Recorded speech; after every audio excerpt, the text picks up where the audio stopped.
there are two new appointments to the Newark Equitable Growth Advisory Commission. First appointment is item 8A, Mr. Halley. If you're in the audience, Mr. Halley. I do not see him here. Okay, We may 8B. move him to the end because I know he was planning on coming, Okay, but let's go to next. 8B is Mr. Shurer L. Continue. Do not see him either. He was not appearing. Okay, we're going to return to the regular agenda on page 3. Ordinances, public hearing, second reading, and final passage. 6P SFA is an ordinance granting a 30-year tax abatement to Robert Street Hotel Urban Renewal Incorporated to undergo major renovations to all systems within the hotel. Any questions from the council?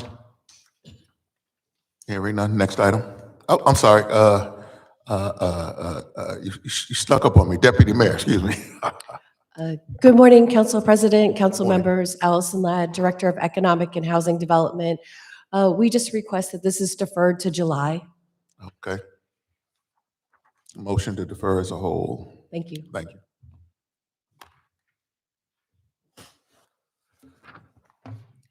B is an ordinance granting a 30-year tax abatement to 449 Washington Street Urban Renewal for a project to construct a new 5-story building with a total of 20 residential rental units, of which 10 will be market rate and 10 will be affordable at 60% of area median income in the Central Ward. Any questions from the council? Hearing none. Next item. C is an ordinance granting a 25-year tax abatement to the Unity 12th Street Development Urban Renewal LLC for a project constructing a 4-story residential rental unit in the South Ward, sponsored by Councilman Council, second by Councilwoman Scott Roundtree. Any questions? Next item.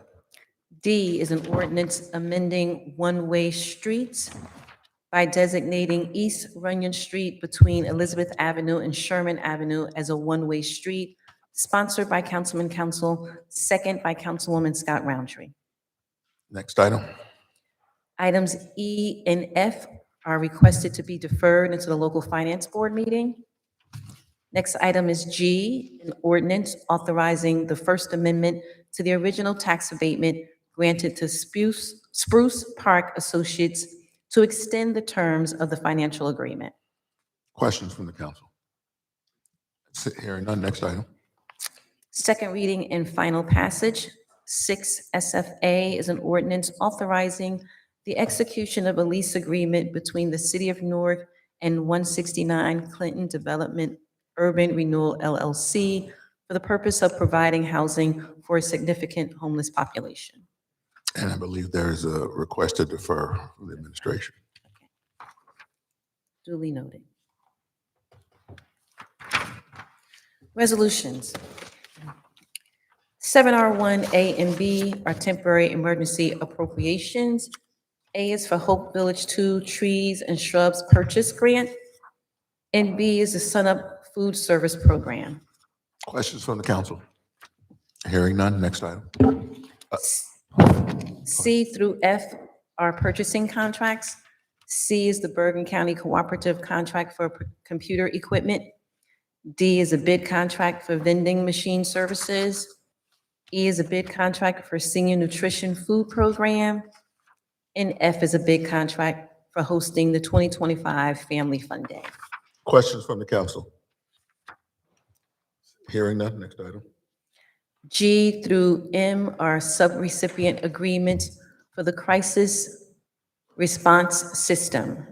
G is for Raise the Flag. H is Inspired by You, LLC. I is Integrity House. J is Hope, Love, Kindness, LLC. K is Scores Reentry. L is Good Education Group. M is New Direction Behavioral Health Center. N is Mental Health Associates. Question from the council? I have a question.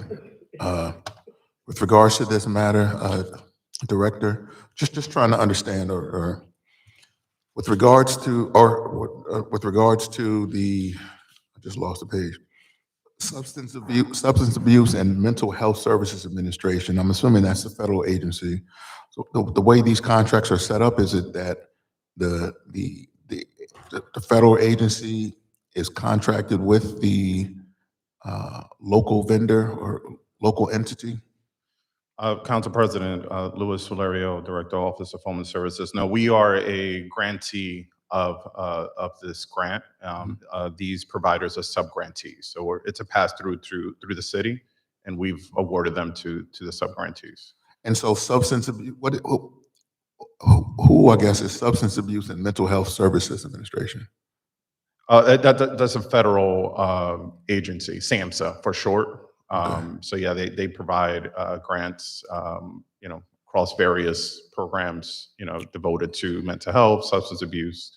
And with these grants, I'm just trying to, because normally we don't see the agency and the vendor listed as, listed as the two of them receiving the grant. Yeah, So- I noticed that as well. But no, we are, the city is the grantee, and we've awarded these to these providers. So they're essentially the sub-grantees. So this is just the way the contracts are done. Yeah, with this I'm program. not sure why they added SAMHSA to. Yes. Yeah. Yeah. So SAMHSA is the grantor. We're the grantee. These are the sub-grantees. Okay. Yeah. Thank you. Thank you. Sorry about that. All right. No, well, it's probably my question the way I worded it, but thank you.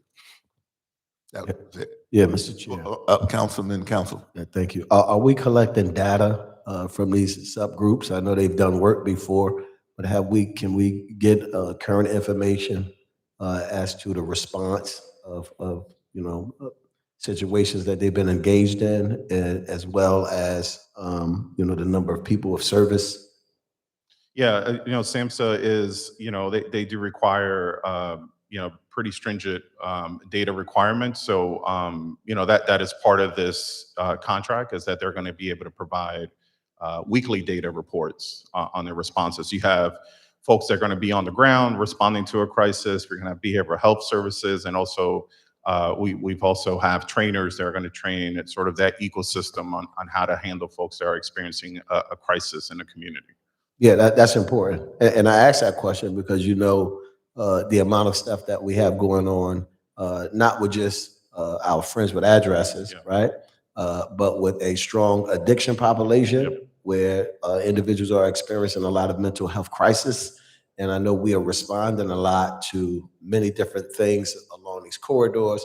How would these individuals be implemented in that response? And then what would it look like in terms of, treatment, capacity of treatment, gathering data, collecting the information, outreach, and then follow up to make sure that they're all participating and doing the work that they're asking to be provided to do. Yeah, well, that's a good point. Part of this is that we are partnering closely with public safety. So the idea is that the crisis response teams are going to be working really closely with police officers in responding to a behavioral health crisis, whether it's someone that's unsheltered or someone that's in the community. And the other partners will also come in to provide comprehensive services after the person has been stabilized. Anything else, Councilman? No. Good. All right. Thank you, Director. O is a competitive contract to provide governmental consulting and legislative services. Questions from the council? Hearing none. Next item. P is an extraordinary unspecifiable service contract for health insurance benefits to provide a health plan. Questions from the council? Hearing none. Next item. Q through V are collective bargaining agreements. Q is a labor agreement with the mechanics. R is the supervisors. S is Newark Firefighters Union. T is police communication clerks and officers. U are the inspectors, and V is Council 21. Anything, any questions from the council? Yeah, Mr. Chair, I just want to, thank the administration, all of the reps of these unions. I know sometimes negotiations can be tedious and everyone does not always get what it is that they want. But to be able to, sit down and hash out these, I think it is a win-win for this organization and for the people here that work in the city. That they can be able to see some relief as things continue to get tough all around this nation. Thank you. Well said, Councilman. Councilman Quintana. Yeah, just want to give Eric, I know Eric is coming up, Eric Pennington. And I want to thank him because he has really taken some time out to deal with all these negotiations with all these unions. And there has been times that, things have been said, but he has done, when it comes to labor and sitting with those individual unions, he has been a champion of making sure that everybody's there's a fair for everyone who is represented by labor. So I want to thank you personally because you have done a great job, Mr. BA. Thank you. Agreed. Thank you. Thank you for the work you've done in administration. Thank you, Council President. Yes, Eric Pennington, Business Administrator. Just to the point Councilman made, many times these negotiations are contentious because people disagree.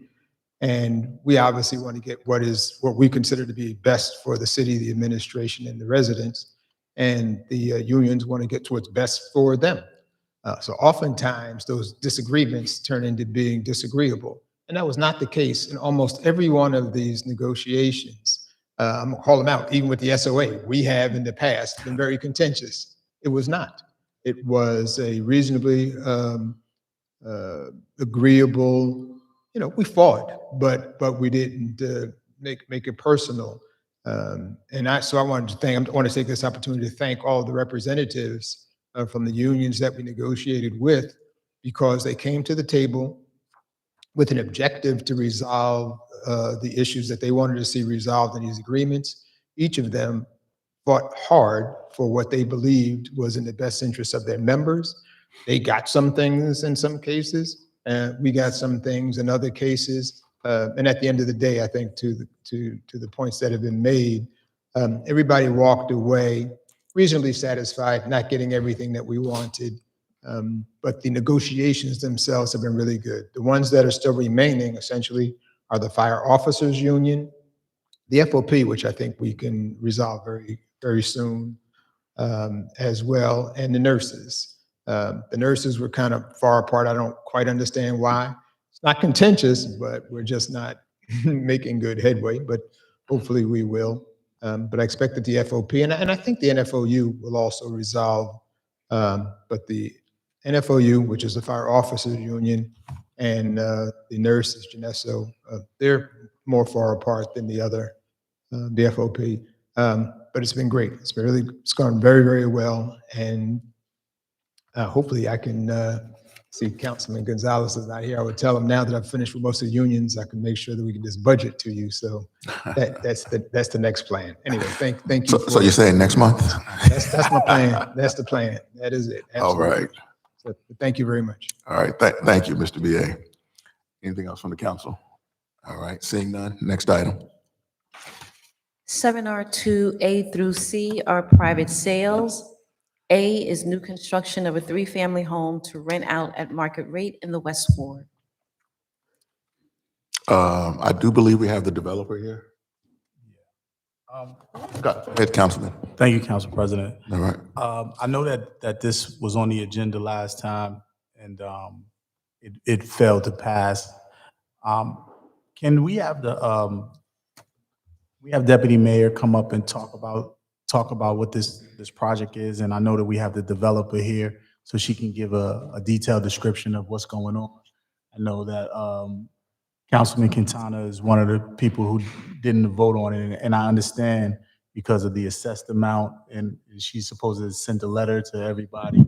Just want her, Deputy Mayor first to explain it, and then the developer to talk about it. Good morning, Council President, Council members. Allison Ladd, Director of Economic and Housing Development. This project is going to be the construction of a 3-family home to rent out at market rate. We're providing the land purchase so that the cost is able to be infused into doing the development and the capital stack for the project. The purchaser is a native of Newark and has a track record of doing real estate here in the city. I will note that we did have 3 letters of interest for this property, and this purchaser was the one who was able to be successful based upon our analysis. In closing, I will say that the assessed value is higher than what the property is, partly because there's no building on the site anymore. There is an assessed value for both the structure and the land. And at this time, through pictures that we provided to council, it's evident that it's only land. And so that's why in the administration's perspective, we felt it was fair to have the price as stated in the resolution.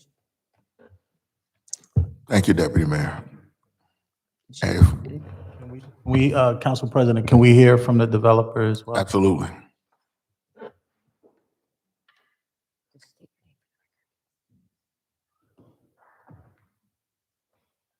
Good morning, everyone. Good morning. morning.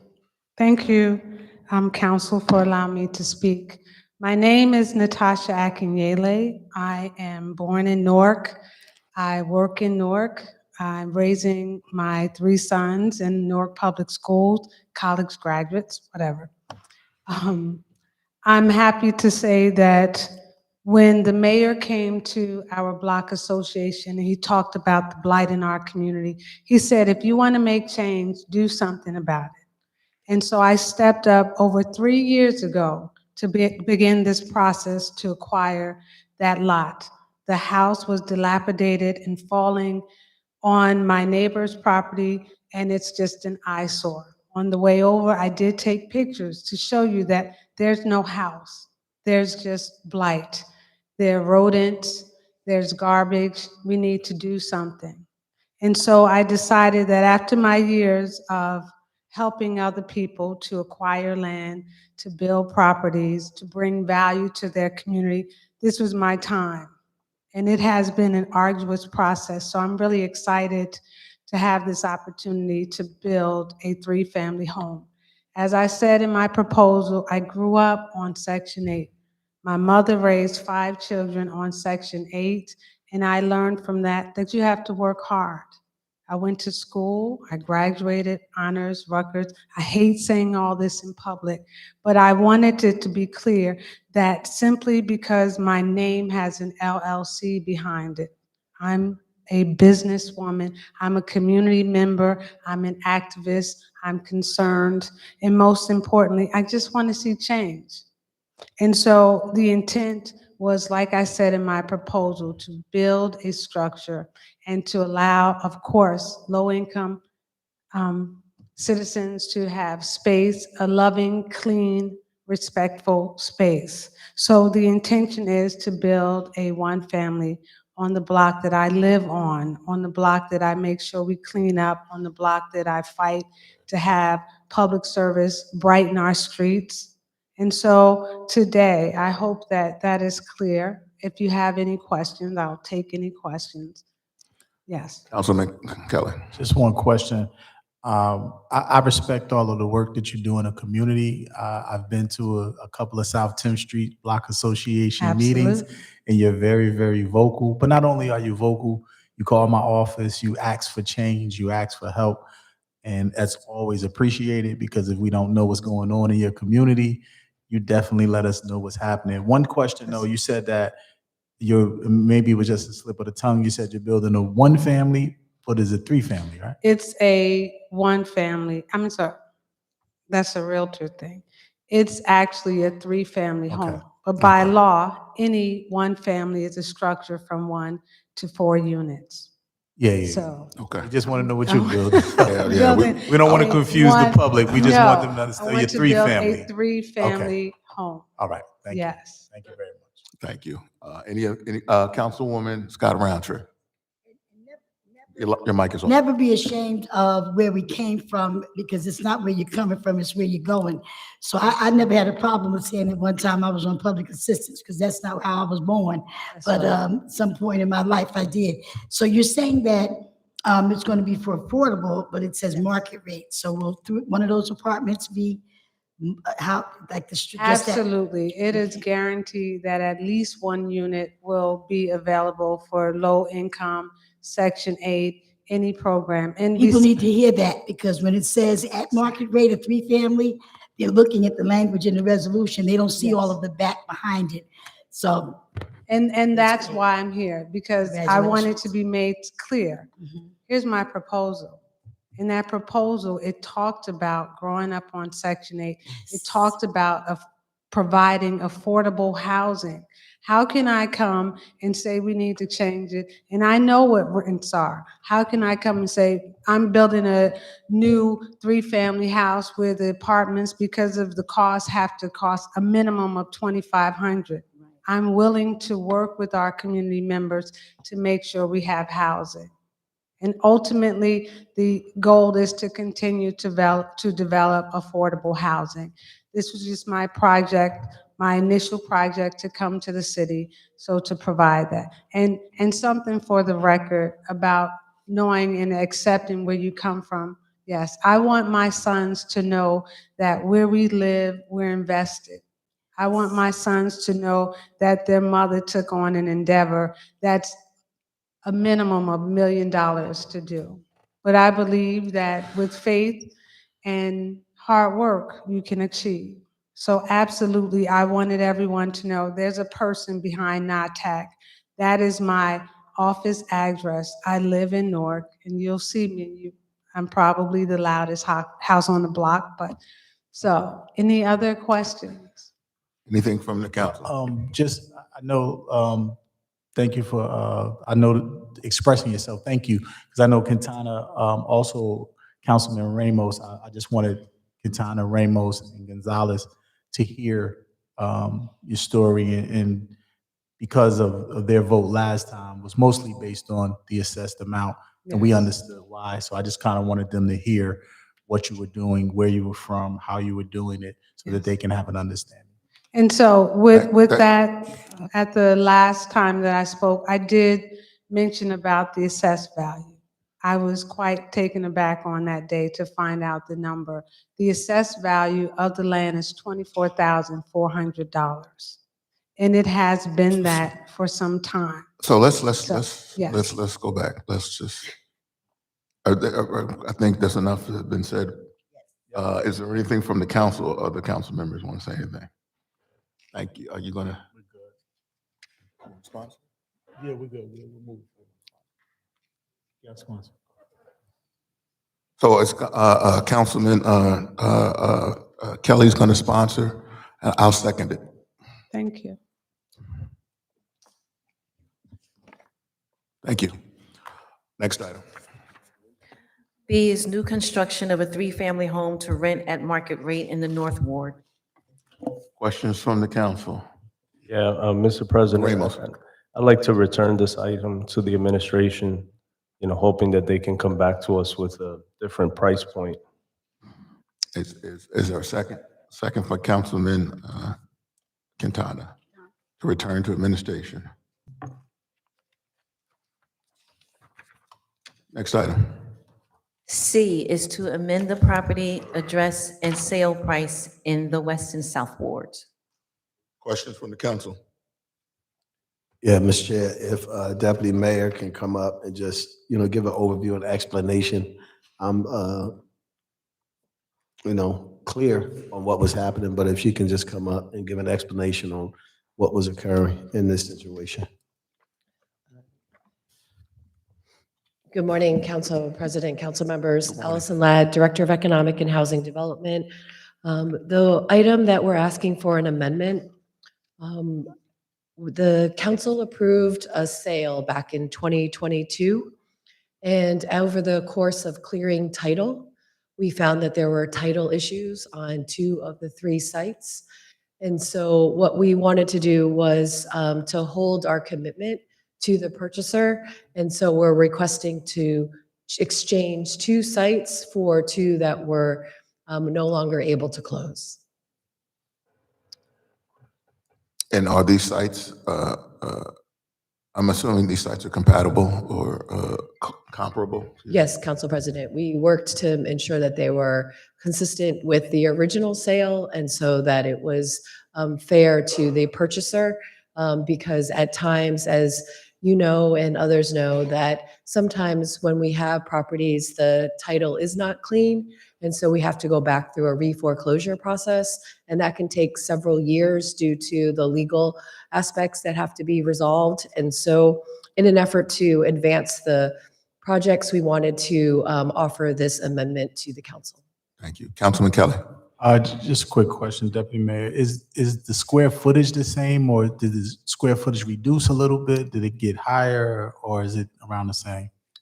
Yes, Council President, to that question, it's approximately the same. The reason why we needed to change the addresses and the amount is just because it's not exactly the same, but the price per square foot remained $10 a square foot, which is what it was in 2022 as well. Thank you. Not necessarily the price, but the actual square footage. Did it decrease a little? So I'm sorry. So that's why I was saying that it's not exactly the same, but they are similar. Anything else from the council? Thank you, Deputy Mayor. Thank you. Next item.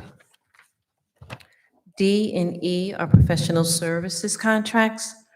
D is to provide legal services for redevelopment, and E is to provide legal services for redevelopment. Questions from the council? Hearing none, next item. F is a grant agreement to provide for a grant and grant agreement with Rising Plains 474 LLC in the West Ward. Questions from the council? No. All right, next item. G is declaring an area in need of redevelopment in the West Ward. Questions from the council? Councilman Kelly. Quick question to Deputy Mayor, EHD. So when we say we're designating this area in need of redevelopment, this area is it being sold by, like, I'm just confused as to some of the sales that we usually do. We sell it to individual developers. What's this process of, we have to designate the area first? Like, what, do we have a buyer already for this property? Council President, council members, Allison Ladd, Director of Economic and Housing Development. This property was agreed upon for sale in 2023 and approved by the municipal council. The property has been vacant since 1989. The purchaser's plans, when it went through our land use and zoning process, is also looking at ensuring that it will comply with the current land use and zoning. So to your question, the developer has already purchased the property from the city, and we're just ensuring that the land use and zoning is consistent. And as you know, since that time, we have changed our zoning ordinance over the years. And so some of the items that you're hearing are cleanup from prior to changing the zoning ordinance. Understood. Thank you. All right. Thank you. Next item.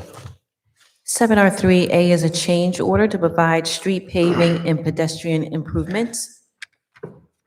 Questions from the council? No questions? Next. Yeah, Mr. Chair. All right, Councilman Council. Yeah, so I know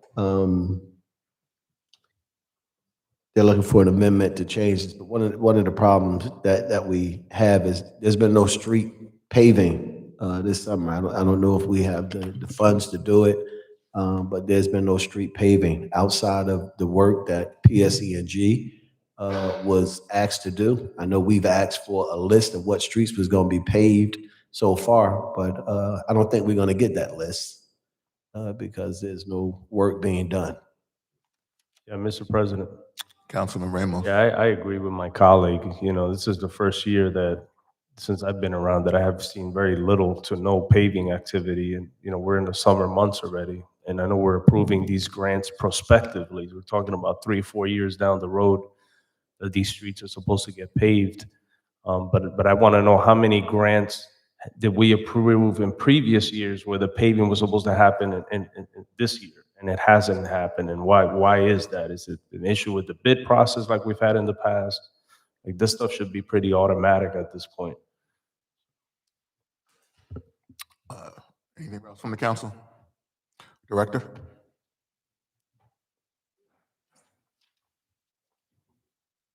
Good morning, Council President, Council members. Dolores Martinez, Wooden Director of the Department of Engineering. Some of the concerns, we are with you. We understand. I know that we are having some challenges with the approval process and how long it takes with the DOT. You're going to see a reflection of that in the items that are being brought to you today. A lot of them are extensions of time because the approval process is taking a little longer. When it comes to projects, we have some projects going on. The issue that we have is not visible because the Remus Avenue is outside of, the city. So we have some major projects going on from the Department of Engineering. It's just that the citywide project is not underway yet.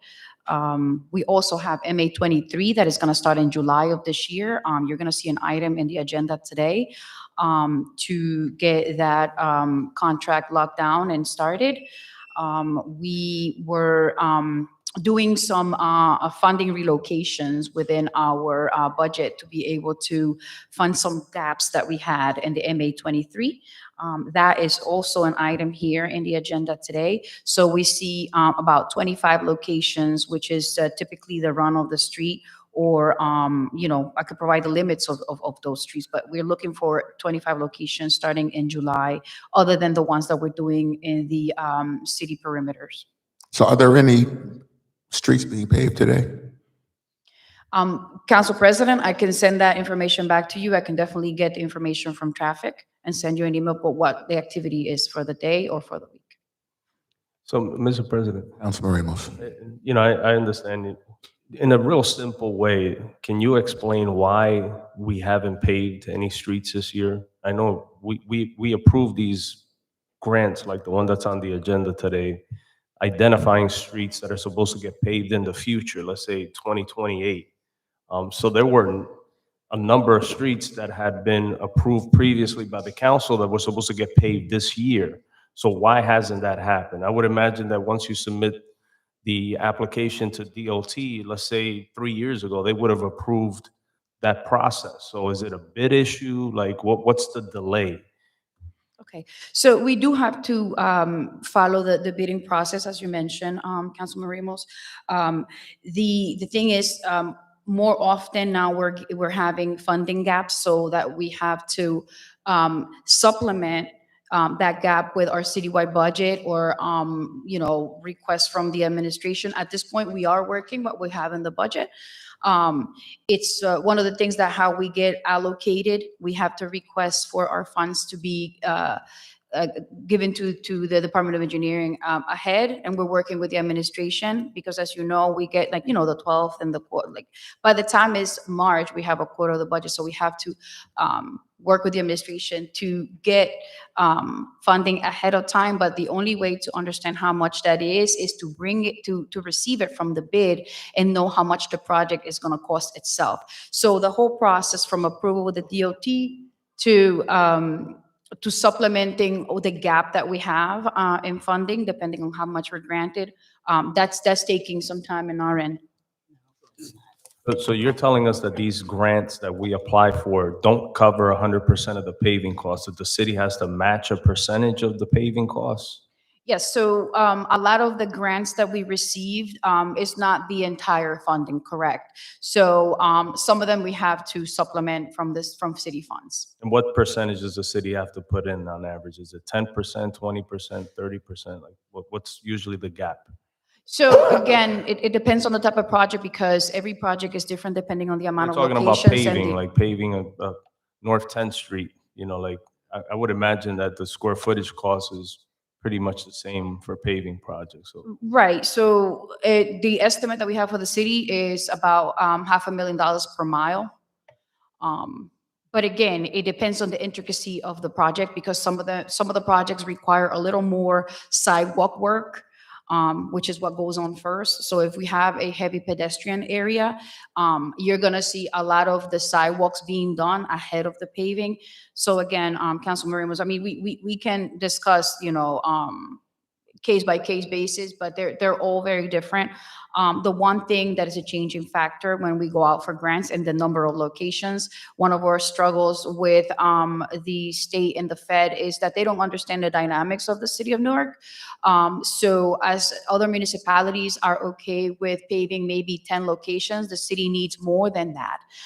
We put in, up to 30 locations sometimes, and we kind of, go back and forth with these entities to find, or I would say, find a spot that they're willing to fund for us. We work with the organization, with the administration, I apologize, with the administration, to make them understand we're part of the NJTPA. Our struggle, again, is they don't understand how dynamic and how many ports of access the city of Newark has. We continue being treated like other municipalities across the state. So we're trying to work for them to understand that we need more funds for paving. We cannot just be supplementing all the time. So we're constantly working with that. Let me say this, because I Yes. think we're going down a path. I hope you hear, feel, and understand the frustrations of my council colleagues in this situation. We have, and I hear,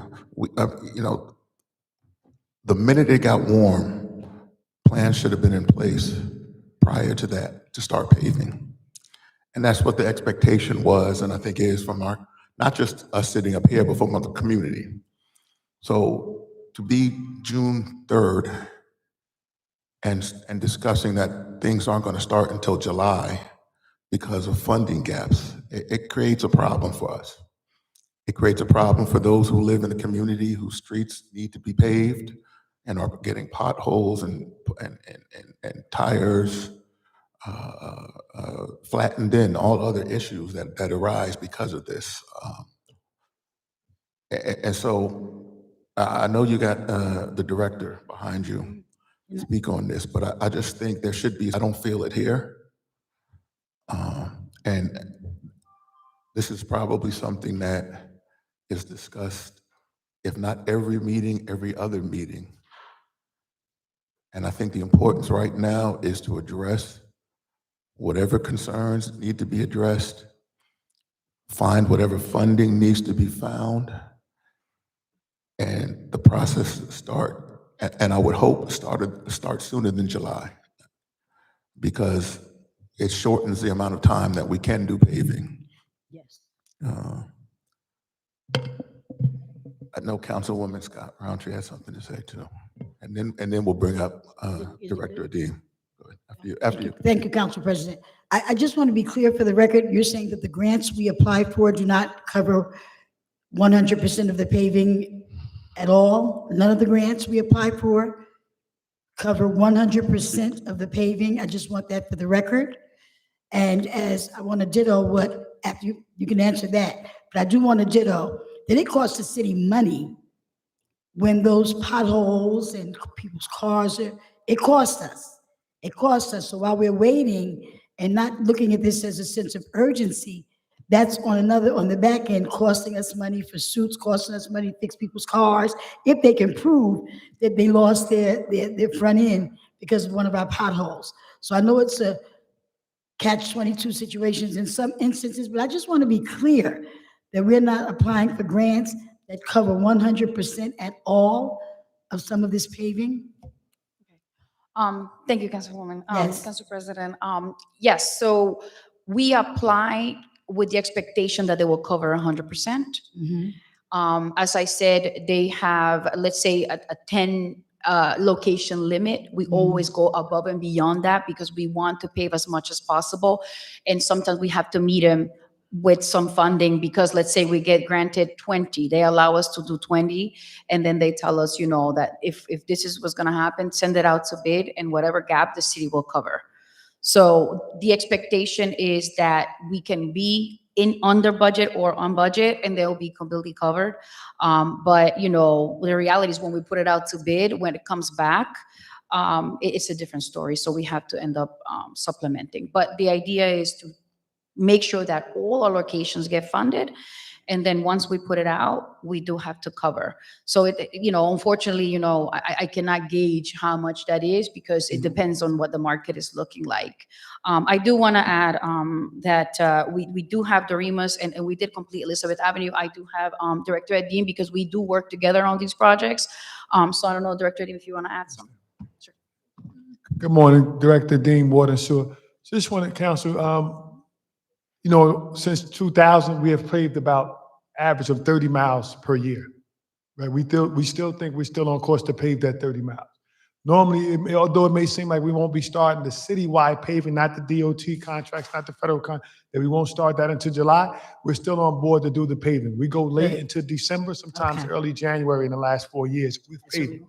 Right now, PSCNG has a lot of streets that's locked down because they're still doing gas work. Some of that work has to settle, and we're doing water work. Our water contract goes out to bid. We always coordinate it with traffic and signal to see how much work we're trying to do. We like to maximize the amount of money, whether it's grant money, city funding, and water and sewer paving. We like to maximize all that together so we're not duplicating the same effort.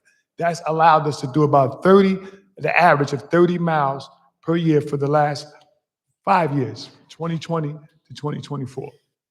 I think we're still on pace to do that or exceed.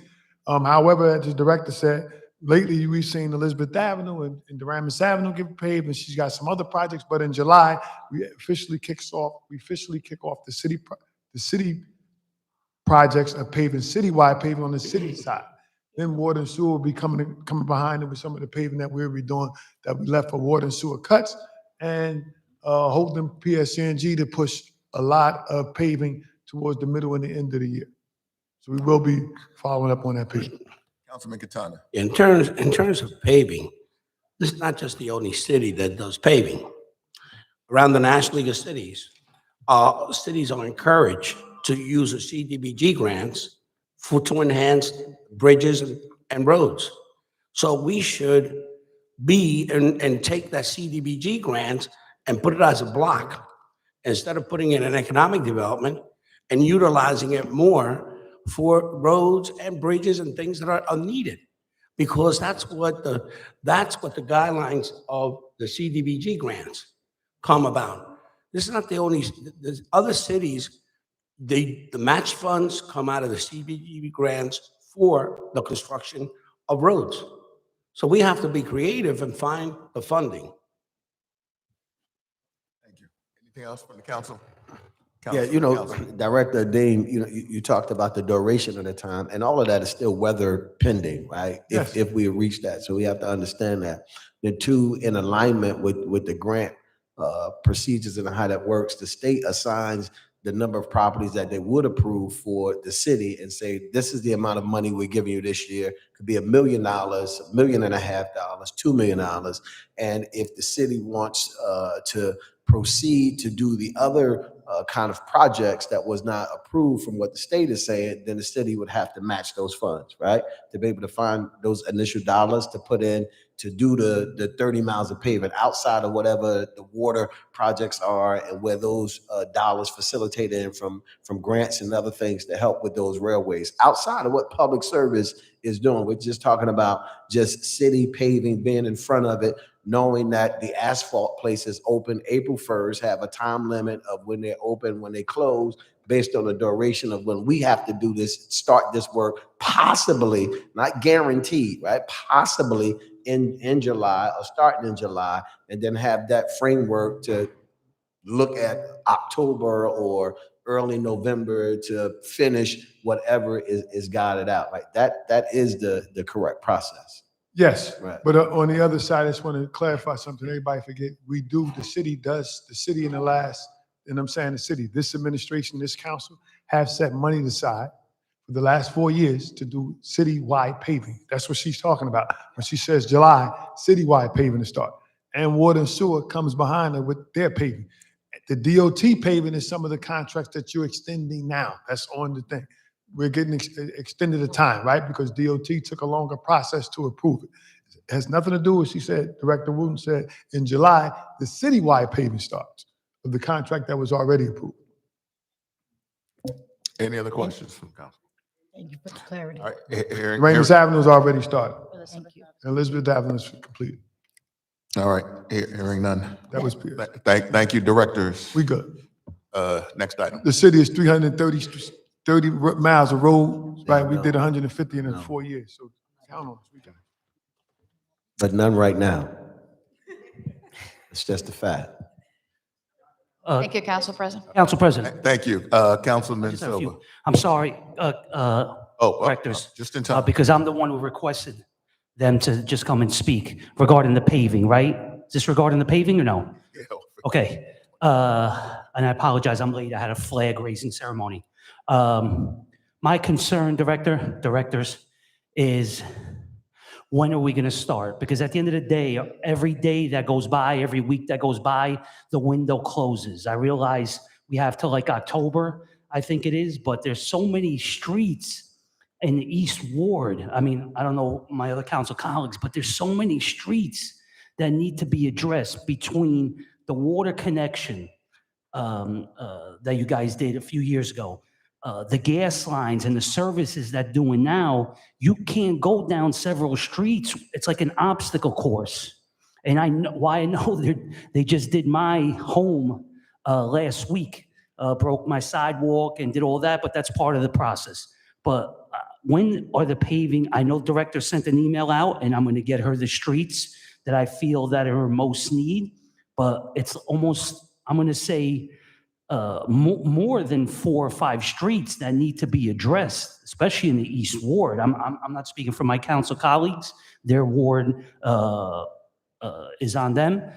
But, I drive through other towns and they're paving already. And here we are in June and nothing started yet. And that's my concern. Council President, Councilman Silva. So paving has started, Ramus Avenue, Elizabeth Avenue. I think it's 3 things that we're dealing with. One, when we finish road work, it has to settle. We don't just come out in 4 months and start paving. That stuff has to settle. If not, we'll pave and we'll have speed bumps or humps or depressions. The streets start caving in. We push people to do paving too fast before the soil or those excavations have been compacted enough for us to come out and pave. In July, next month, the citywide paving will start for engineering, right? May 23. That paving will start. PSCNG, who just worked on your block 2 weeks ago, that paving probably won't start until next year. It needs to be compacted. You just can't. Next year? It may not start the next year. It needs, the soil in the roadway needs to be compressed and compacted. We just don't want to waste the money. We could tell them to go pave, but it won't benefit the city because if you'll see those depressions in the street, those bumps and those humps, because it didn't compact yet. So we do coordinate and work with them. You see a lot of paving, and everybody keeps saying, we have a small window because the plant's closed. But when we push PSCNG or water and sewer, we work with the contractors to make sure that as long as they're going to do paving, some of those plants will remain open. Right? We don't just use one plant. Everybody don't just use Newark Asphalt. They use Weldon up on Watchung, or they may go up to Savola up in West Milford. So it's not just one plant they use. They use 3 different plants. That's why you see a lot of night work going on, because they pave at night. So the city is 330 road miles of paving. We've averaged about 30 miles for the last 5 years. I think we're still on course to do that or more. When we start. We haven't let you down each year with paving. I know you're a little worried because you didn't see as much as you normally do, but some of that's because some of those roads still haven't been settled yet. Thank you. I think there's another question actually from Councilman Kelly. Director, don't walk away yet. One more question. What are considered emergencies, right? Like if we have a sinkhole, like we have a sinkhole on South 10th Street in the West Ward, is that considered an emergency? And where does the funds come from? The roadways that are considered an emergency paving? So I don't think it's an emergency paving. If you have a cave-in, that means engineering and water and sewer will come out and investigate that, right? It could be a possible sewer collapse, it could be a water leak, or it could be a void that somebody worked there. So if it's somebody already worked there previously, we'll reach back out to that vendor, make them come back out and excavate the hole and put a temporary patch there. If it's an emergency because there's a water or sewer issue, we'll respond to it appropriately. That doesn't mean it's going to get paid, but we'll excavate and dig up the hole. Like Councilman Silver said, he calls us sometime and say, hey, it's a depression in the road. We may come out there and investigate, find out if it's water, sewer, PSC&G, Verizon, or whoever. We make the appropriate contractor or entity go ahead and move forward with excavating and paving that certain area. And it's not like that investigation may not be a one-day investigation. Director, I just have a question. How Real long quick, do we Councilman. have for the bond? Like, say, PSE&G does work, now there's a hole there. How do we have a certain amount of months before the responsibility is not on them anymore, it's on us? No, I think it's like a 2 years, but if Oh. it's a void, if it's an actual void, PSC&G don't really give us problems with coming back, actually. Okay. Councilman Kelly, I know. You know, sometimes when we deal with the temporary, when you say temporary patching it up, that means until the funding comes to pave the entire street, or, because we have a lot in the West Ward that's been temporary. I think I expressed one to you in the West a couple of weeks ago. And then we have one around the 16th Avenue area and also on 10th Street. So these sinkholes, if they're temporary patched up, does that make it so that the entire street will finally be paved? Or? No, that doesn't mean because somebody did an excavation on the street and they put a temporary patch, weather permitting, whether they worked in the winter and they waiting for the spring to come out and do an infrared improvement, or they ready to just cut it out. Like you're about to say, our contract come up to the city in a minute, it'll say restoration of water and sewer cuts. Those are cuts that we had an emergency. We fixed the main break or sewer. Now we need to come back and swear that off, cut it out. It's settled over time, 3-6 months. We'll come back over time and put a patch there, right, to make it as neat as possible with the current roadway condition. That doesn't mean that street was going to get paid. That street may be being paved in 2026 or 2025. Depends on who's going to pave it. Or maybe have future work that's about to start on it that you may not be aware of. So there's no need for us to go ahead and pave that right away. Just keep the temporary patch because we're doing a water main replacement or sewer main replacement. Or we know PSC&G is about to come in and do a gas replacement within the next 6 to 8 months. So the temporary patches are going to stay until you guys have finished the work that you're doing. And you said that's how we maximize the money. In all due respect, Councilman, that's how we maximize the taxpayers' money, by coming out, making sure that we did all the work that we need to do in that street before we pave it. No, I get that. I definitely understand about maximizing the taxpayers' monies, but I still get the phone calls of people who are not really satisfied with temporary patching up our streets. You know, so I do understand that we have to have an explanation for that. And if, I know you said that I might not know, but if my office can be made aware of that, then I can have a better conversation with the residents instead of saying, oh, it's just temporary. And then when we say it, it just sounds like we're not really caring, or we're just going to temporarily patch up our streets.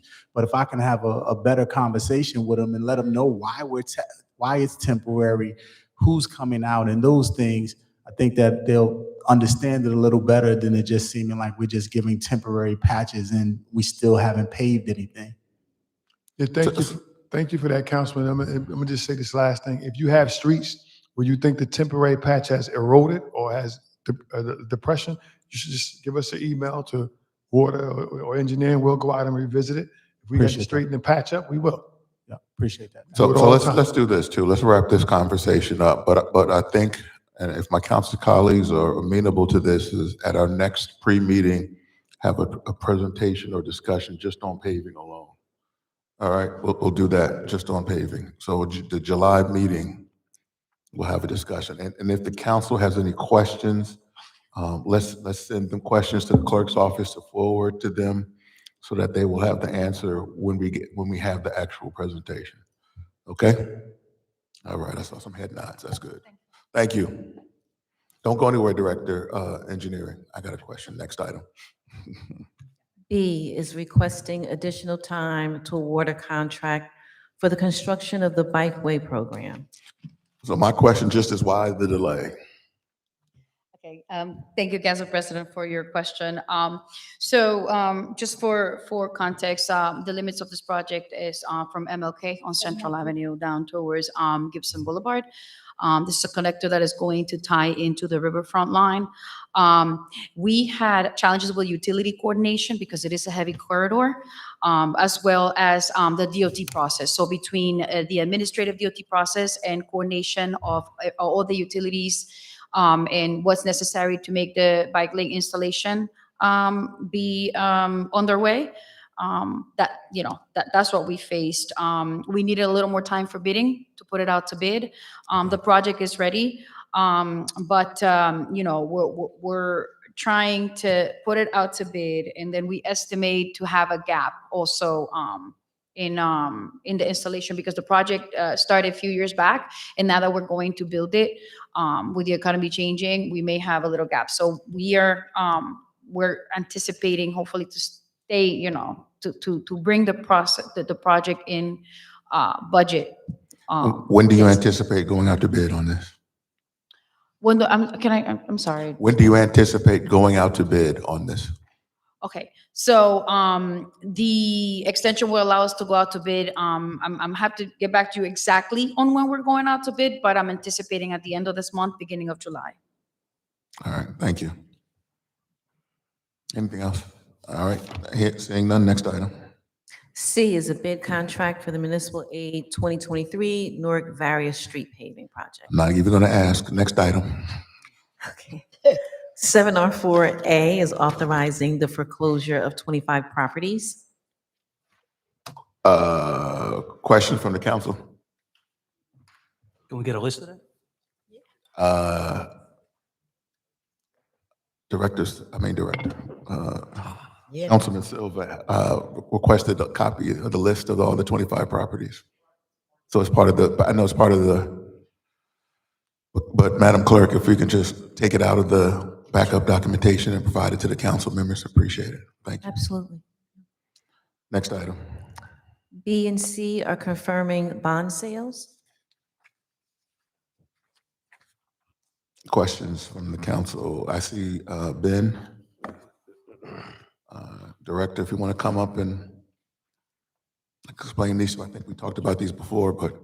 Good morning, Council President, council members. Benjamin Guzman, Acting Finance Director.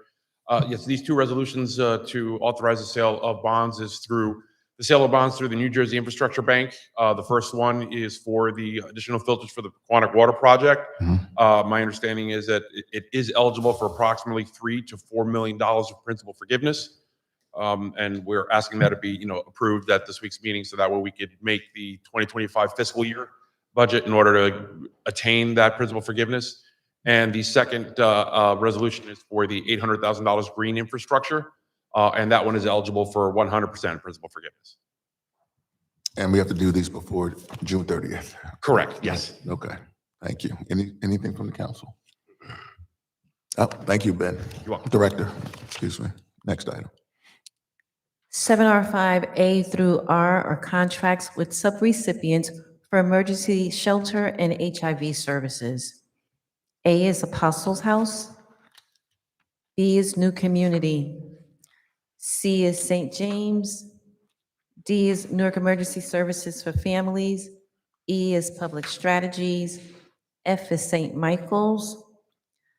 G is Edge. H is Urban Renewal Corporation. I is Hassan AIDS Foundation. J is AIDS Resource Foundation. K is Rutgers. L is Future Bridge Business Solutions.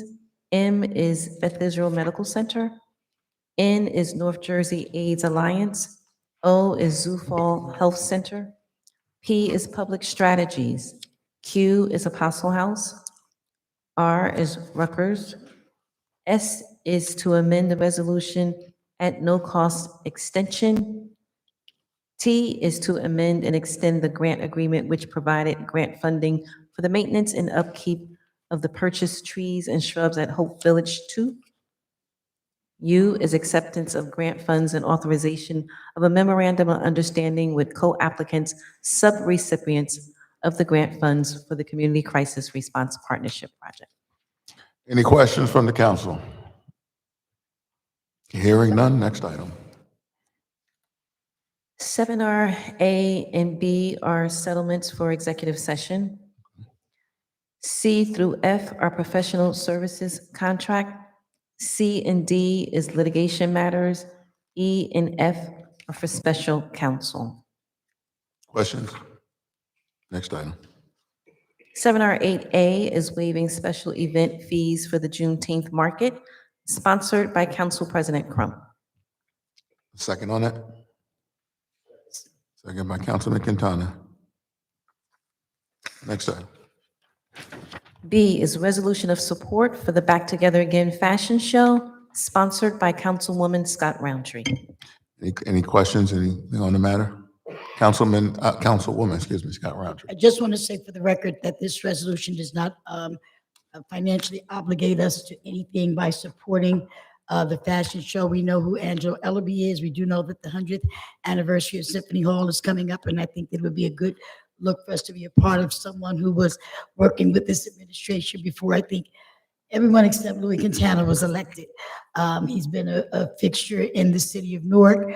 Of course, he's traveled all over the world and he wants to continue to give back. So I just wanted to make sure that that money piece was mentioned, that we're not financially obligating by showing support for this resolution for the event. Thank you. Thank you, Councilwoman. Is there a second on that? A second. Who said that? Councilman Council, I'm sorry. C is recognizing and commending resolutions. And D is expressing profound sorrow and regret. All right. Anything additional? Next item. Next item. 7R9A is a contract with a state agency to provide emergency medical services. Mr. President. How appropriate this is on the agenda. Go ahead, Councilman. Yeah, I just want to ask the administration, because I know we've had some issues over the years with, response time, and there was a conversation about trying to diversify the number of operators that provide EMS services for our residents. And I'm not sure if the city initiated a bid process or this is a non-competitive contract, and, how come we're moving away from the concept of having multiple vendors provide this service as opposed to just one? I think when the BA comes back, and then we also have University Hospital here, just so you know. All right, so next item. 7R12A is a professional service contract to provide professional engineering services for the Wayne Pump Station upgrade. Questions from the council? Hearing none, next item. B is to execute a revised closeout change order, process and operation upgrades at the Pequannock Water Treatment Plant. Questions from the council? Hearing none, next item. C is a bid contract to provide maintenance and repair of mechanical equipment for the water and sewer facilities. Question. Next item. Communications, items 8A and B are new appointments to the Newark Equitable Growth Advisory Commission. Is Mr. Halley or Mr. Sharif? They're both here. They're both here? Yeah, we can get Mr. Halley to come up first.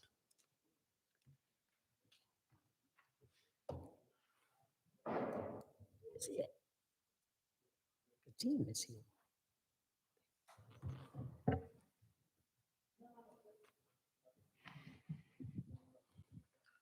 Good morning, Council President and members of the council.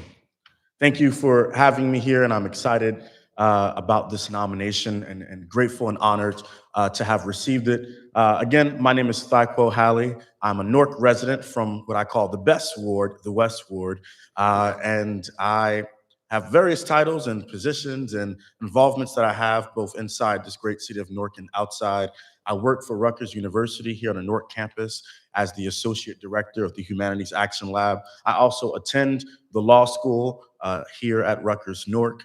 In the evening, I'm a part-time student. In addition to that, I'm a licensed or ordained minister at the Good News Bar Mission Church in Jersey City. And whatever my hand finds to do, I like to be involved and active within my community and beyond. And one of the best titles I get to have and to hold is the title of a servant. A servant first to my Lord and Savior, Jesus Christ. A servant second to my community, my family, and the people who got me where I am today. And third, a servant to this great city of Newark in whatever capacity or way that I can. And I see this nomination to be appointed to this commission as just another way to uphold and carry on the title of being a servant. And so I know that you all have the power and authority to confirm this appointment, but I'm not asking you to confirm Thyquel Halley, because I'm just a man and I'm flawed and I make my own mistakes and whatnot. What I want you to confirm is, I'm sure you all have been received my resume, and stand and affirm and approve and appoint my character, my integrity, the values I bring to the table, the experience I bring to the table, and most importantly, my love, devotion, and passion for the great city of Newark. And so with that, I'm happy to answer any questions from the council. I will start. First of all, you didn't have to tell us you were a minister. We would have figured that out. Absolutely. And secondly, I do know you, and I've gotten to know you well, and I think that you will be an asset to this commission. And so I'm definitely going to sponsor it. Second. Any other questions from the council? Anything else? Thank you. Congratulations. Thank you, Council President, members of the council. Thankwell. Mr. Henry. Halley. Mr. Halley. Halley.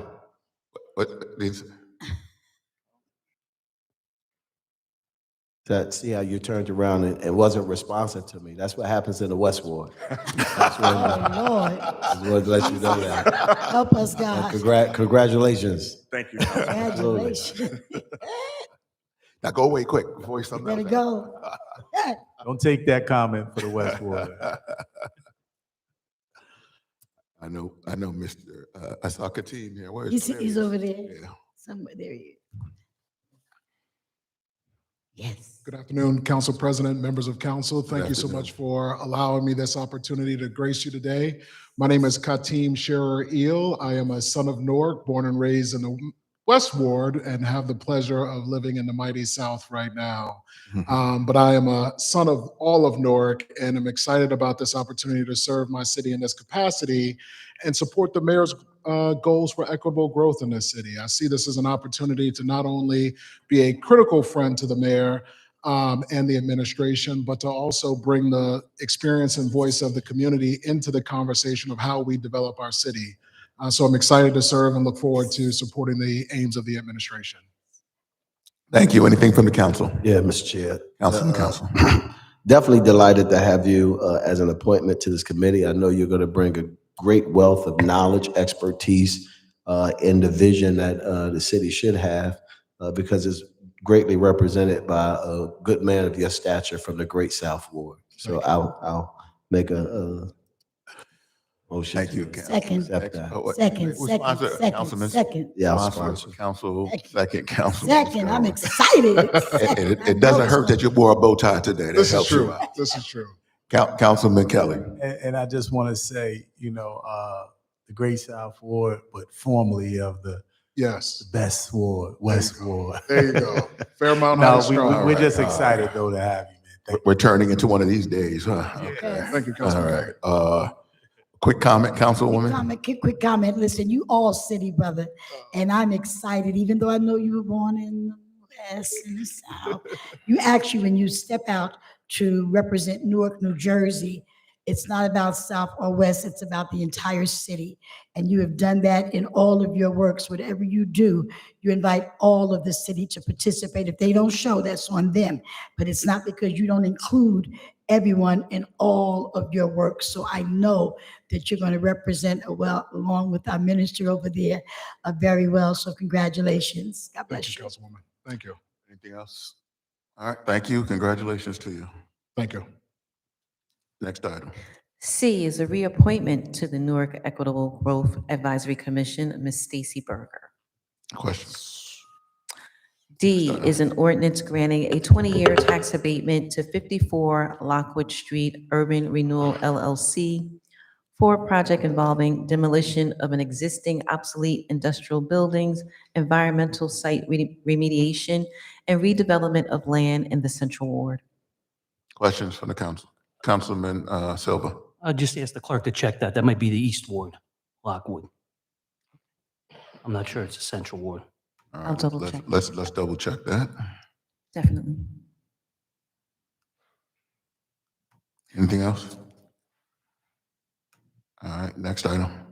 E is an ordinance amending long-term tax exemptions affordable housing trust fund by expanding the guidelines for the expenditure of the affordable housing trust funds. All right, Deputy Mayor's working her way. Can we get an explanation? I know there were a lot of and/ors in this amendment.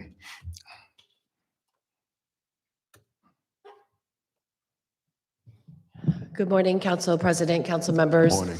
Allison Ladd, Director of Economic and Housing Development. The ordinance in front of you does have a lot of information, but the purpose of it is to allow the Affordable Housing Trust Fund to finance affordable home ownership in Newark. The current use is predominantly rental. I'm sorry, I couldn't hear that last thing you Oh, said. sorry, forgive me. The Sorry. current use is predominantly rental, and that is what the statute says. So we wanted to expand the use of it to allow for home ownership. We know that home ownership is a critical pillar of what we are trying to do here in the city to reduce the wealth gap, as well as to provide legacy wealth for families throughout the city. So this would be a way for us to do so. Questions, Councilman Ramos? Yeah, approximately how much money is in the trust fund right now? Sure. So in the Affordable Housing Trust Fund, I believe it's approximately $8 million at this time. And what are the other uses? I know sometimes you use it to subsidize development projects. So on top of that, you would allow a provision now for home ownership. Yes, Council President, to that question, we would like to add the ability to use the funds for home ownership opportunities, yes.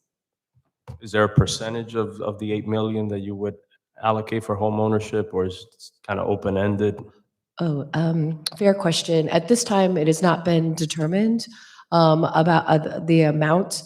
What we would do is, as we've done in the past with other solicitations, we would do something competitively, and we would seek solicitations from developers, and then we would go through a competitive process and then come to council for your review and approval. So we would use the same protocol, but at this time, we haven't delineated it. I will just pause for one moment and also say the amount in the trust fund is predominantly generated by the tax abatement process that we go through, whereby there are payments that are made to the trust fund, both by law and also under the inclusionary zoning ordinance. Thank you. Anything else? Thank you, Deputy Mayor. Thank you. Council President, council members, we have two potential added starters today. The first one, the Legistar number is 25-0697. It's an ordinance granting a 25-year tax abatement to SUWK Urban Renewal LLC for a project to construct a new 13-story mixed-use building with 225 residential rental units consisting of 169 market rate and 29 affordable housing units in the East Ward. Anything from the council? Yeah, I'd like to advance and adopt.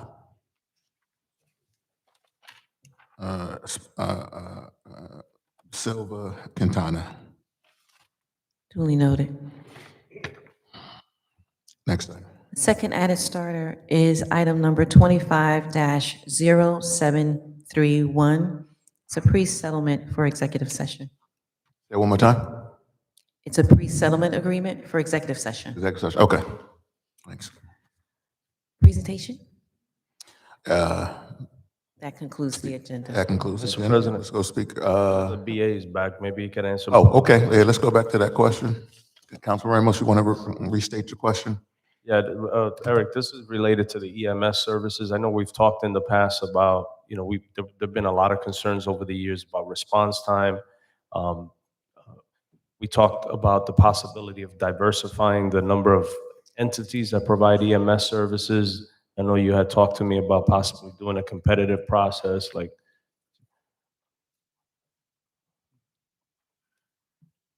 Yeah, Councilman Ramos, Eric Pennington, Business Administrator. I'm not clear on the specific question. You want to know where that's? yeah, because the contract before us is the same old contract to University Hospital to provide EMS services through the end of next year of 26. So was this in response to a bid that went out, an RFQ? Were there other respondents that were considered? Was there any consideration made to have more than one provider offer EMS services? No, this is not, bid is not required for this service, given what it provides as emergency services. We are still looking at whether or not we can include other providers in the dispatch or Okay, I distribution of got you. ambulance services. Right. But they will be the principal provider of the services. Dispatch is a little bit different. So this contract doesn't include the responsibility for dispatch? No, we do, the dispatch comes into the city and then Okay. it is communicated to University Hospital. They're the ones who would get the dispatches for ambulance services. We are still looking to see whether or not we can add other ambulance services into that route. The interim president of University Hospital, as I'm sure you know, is here.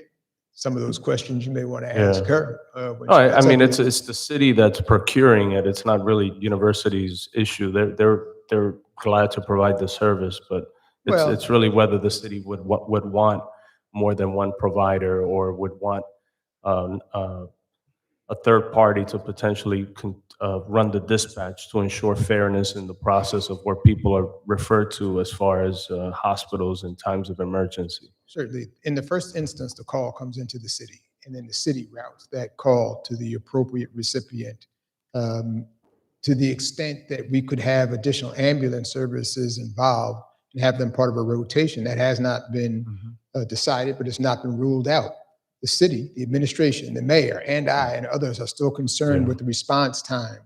I have reached out to the person whose name I just don't recall at the moment, is going to give a presentation today about a lack of response to for calls to service. There were a couple of people who overdosed, and it took a long time for the ambulance to get there. There have been other more critical, even potential heart attacks, where it's taken a long time for them to get there. So it's a problem. I suspect that you're going to hear today that the response times are good, that they're managed and they are triaged in the order of severity. I think it's terrible. We have not gotten the kind of responses that we deserve and we need in the city. So your question about having other ambulances be involved in this process, I think is appropriate. It's timely. It makes sense for us to look at that more fully. And I'm hopeful that when this presentation comes up today, perhaps the presenter will be able to give you more information about that.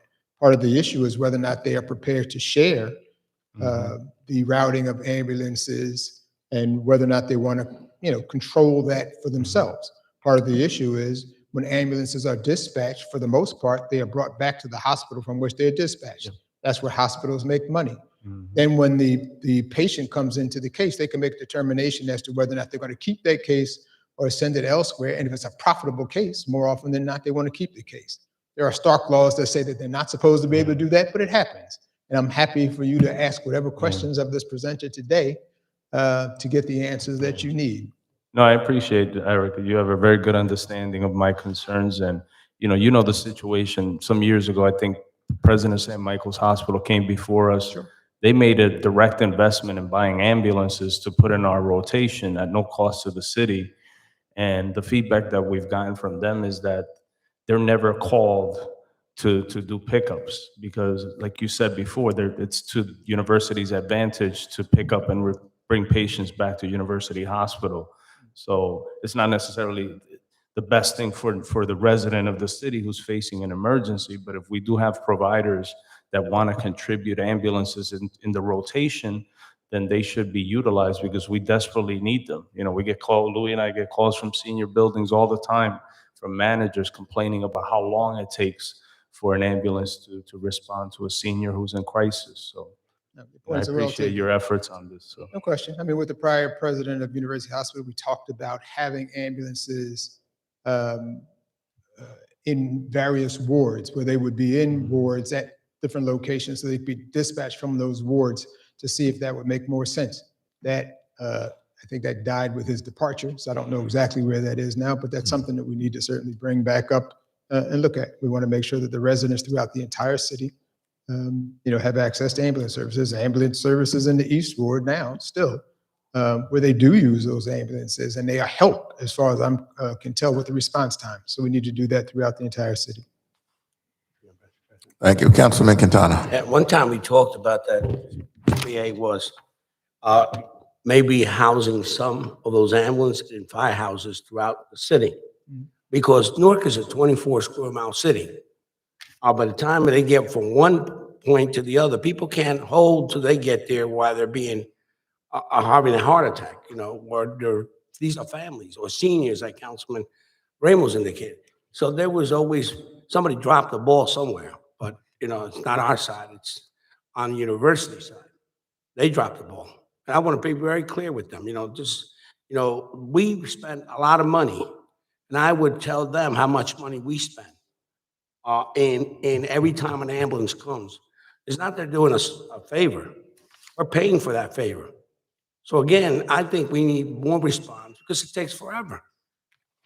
I see them go to other towns real quick, but when it comes to Newark and everything is just to the hospital, there's other hospitals. And sometimes if it's in the North Ward, instead of taking someone to Claremont, they take them right up to University.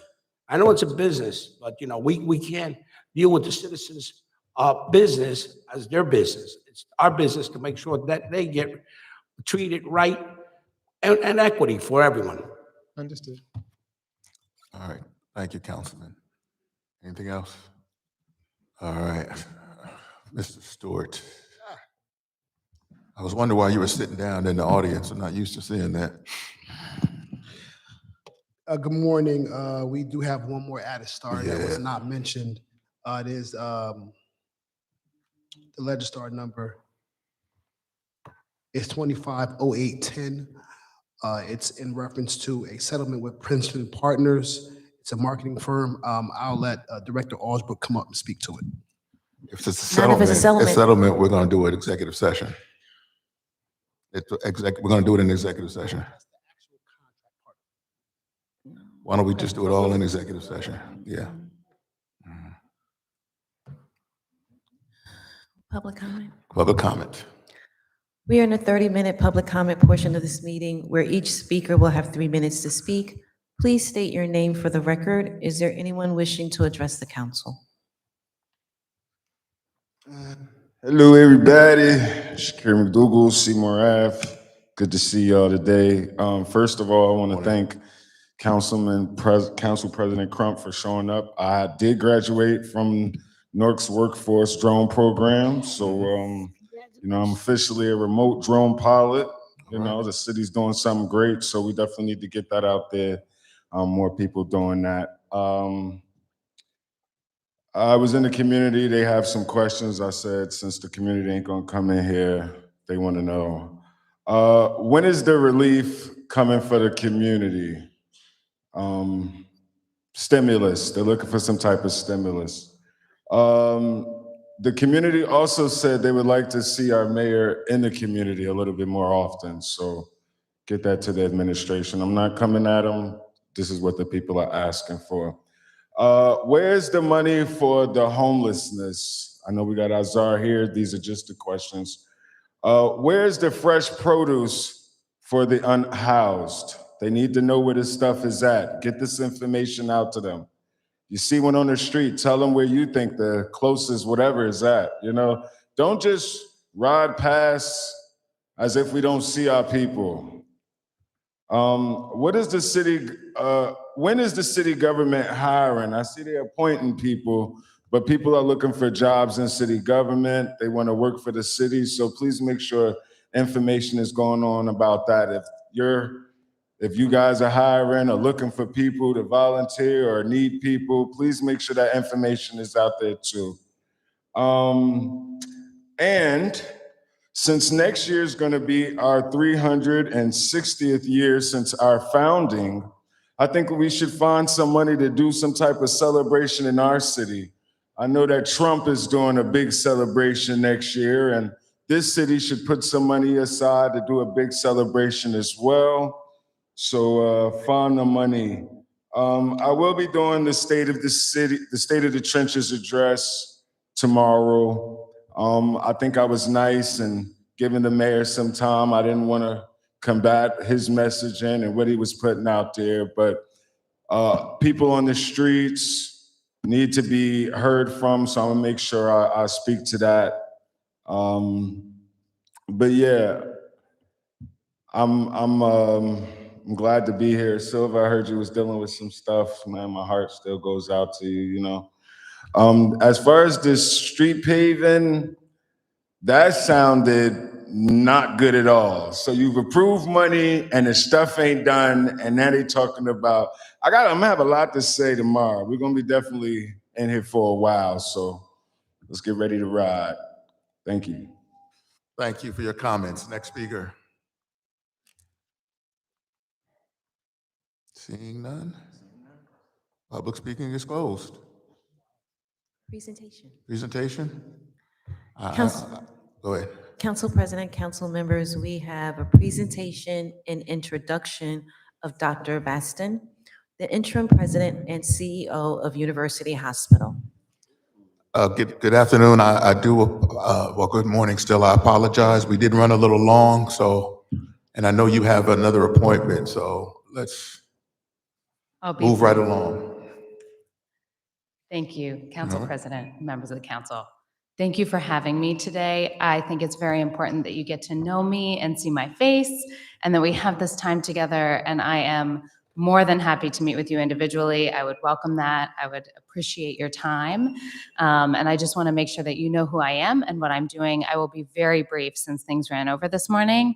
And I would start by offering to come back and have an entire conversation, especially on EMS, since it seems like a huge topic of importance. Not sure if this is going to come up. There we go. I can speak to the slides, but primarily wanted to make sure that you have some background on me. Okay. So I think I know many of you or have worked with you when I was the Commissioner of Health. So I came to University Hospital after being the health commissioner for the state. A lot of experience in public health and serving the people across the state. That's why I went from being in a safety net hospital before to doing the public health work, because it always puts the mission first, the mission before any business, before any individual entity. It does feel a bit like coming home to being in a public hospital and a safety net hospital, getting to serve the people in a way that I know how to do as being a family physician and an addiction medicine physician. And I will just say it is a privilege to be in Newark. I was in Camden for a long time, almost a decade before being the Commissioner of Health. Newark is special. I don't have to tell you all that, but thank you for offering this opportunity and privilege to me to be here today and talk to you about it. I will just tell you very briefly that my first impressions being at University Hospital, the mission of that building and that place speaks so loudly for the work that's done. Every single employee that works there is there because they choose to be there to serve their community. It is an incredibly palpable feeling when you're in that hospital that the nurses and the doctors are choosing to be there in a public hospital, not in a private entity, for the people. And it is incredible to get to do that every day. I'm going to try to keep forward momentum as an interim going. So I want you to know that I'm not going to take my foot off the gas and that we are going to serve the people as you deserve. I think it's important that I come back at a time that works for you to talk more about EMS. There were so many questions. As Commissioner of Health, I was over the state office of EMS for the whole state and was monitoring how this worked. And again, I will just tell you that I will bring that mission of serving the people over anything else during my time as President and CEO of University Hospital, because that's the same mission I had as Commissioner of Health. It's about getting there the fastest that we possibly can. It's about saving lives. And I would invite all of you to come, if you have the opportunity to come and meet with our EMS teams and see our offices and our outposts that we have put across the city to try to reduce those response times. And from 2021 to this last year, we cut response times in half. And a lot of that is through a partnership with St. Mike's, through growing our fleet, through growing our workforce, and we can continue that trend. I firmly believe that we will continue that, but we need partnerships and we need to work together. And I'm more than happy to talk about how to do better, because when you're in an emergency, every second feels like an eternity. I've been there as a doctor. It feels, devastating to people on the ground, and it's our job to serve you. So we will do that. We are going to keep pushing out into the community, and this is just to thank all of you. It is you all that are making this successful. You have made a lot of our community efforts, like our mobile mammography van, setting up those events, making those inroads, making sure we have the introductions we need to be successful and build trust with the community. If we're screening and getting on disease early, that's one of the best things about being a public hospital, is that we can be aligned with that mission of keeping people healthy. And that is really our number one goal. We, of course, will continue our work on primary care with that same mission and try to get out into the community. And you just deserve an update on all of the locations as we continue to do that. So I'll work toward transparency. This one is still getting some repairs done, and we can work together on that to make sure that we can get in there as soon as possible. I also want to tell you that I know we talk a lot about the master campus plan, and thank you for the listening sessions, because that is informing so much about what the community is saying they need. And that was handed to me, that information that you gathered from the community. And I wanted to present this to you because we know it can't wait. It takes a long time to build a new hospital, a lot of planning and a lot of money, but we can do a lot of this work now and are doing it today. The best example of that is that we've renovated our emergency departments, and that increased capacity by 30%, and it's beautiful, and it makes the experience what people deserve when they have to be in an emergency department, which is not where everyone chooses to be, but when they're there, we want them to have the best experience and to get in fast and get the care they need. And we will continue that, so as you hear from your community what they need, we can respond now, near and far, in that long-term view. And of course, important to say, the big part of our master campus plan is holding up the promise that these temporary buildings will actually come down. The fencing is going up on July 1st. So we have a date. You will see fences go around these buildings. We will be there to celebrate with the community that we are taking this massive step. And then we will talk about the big master campus plan that will come after that to serve our community and what we can do for them. Again, thank you. It's your partnership that really makes this work. I know this is just an introduction, but please don't let this be the last time. I will come personally to talk with you, and I, again, invite you all to come see, especially EMS, since that was a big point of discussion today. I think it would be great for you to see the data that we have and the work that people are putting into it. And as Commissioner of Health, some of the work that we've done from a policy to the ground perspective that I get to see happen, like whole blood in the field now, so we can actually start a transfusion in the field from paramedicine. That's the kind of work we can do together right here, starting in Newark. Thank you. All right, thank you. I don't know if to call you Dr., President, and CEO, interim, Bastion, so many titles. Any questions from the council right now? Councilman Kelly. I know you have to go soon. I know she has to go. I just want to say, how old are your daughters? They're 7 and 9. Okay.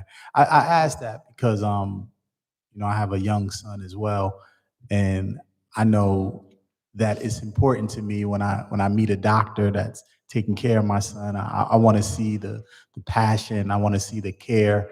I had to switch because of that. And I mention that because I actually feel the passion from you.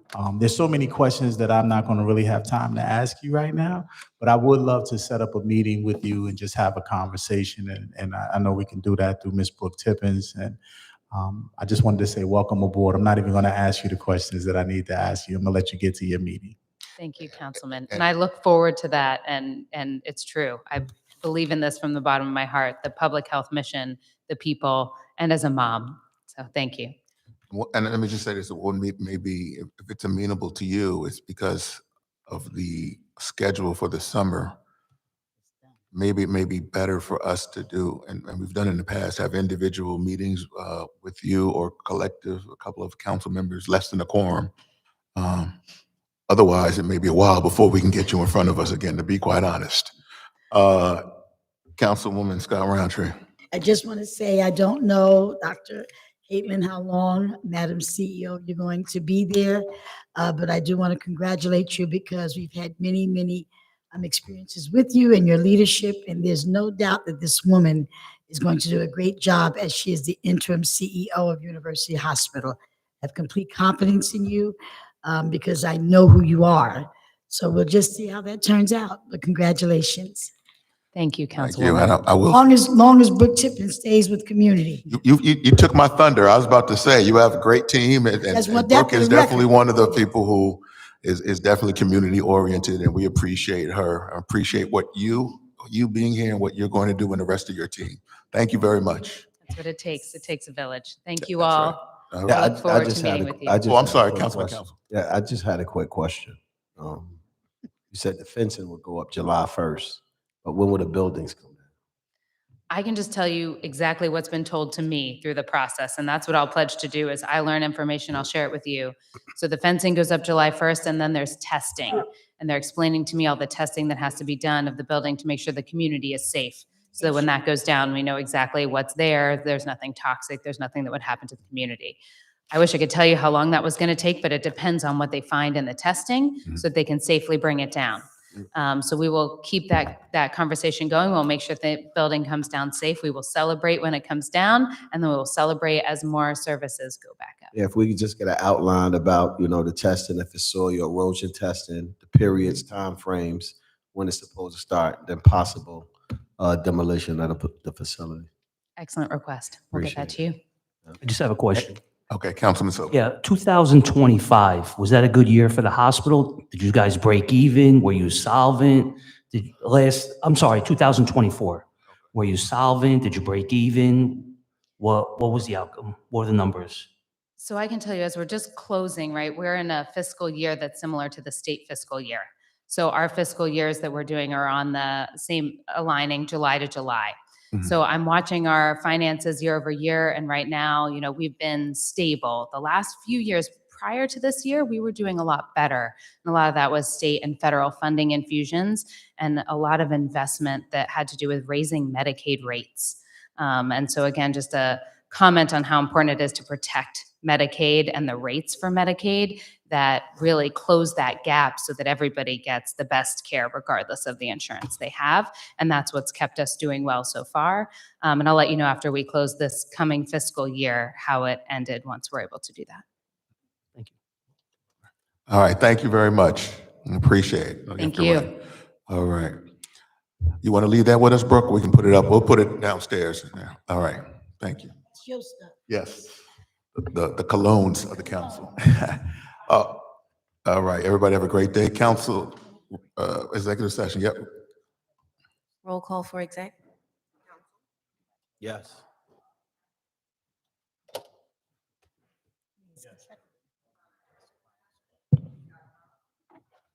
Yes. Yes. Yes. All right, let's go upstairs and wrap this up real quick.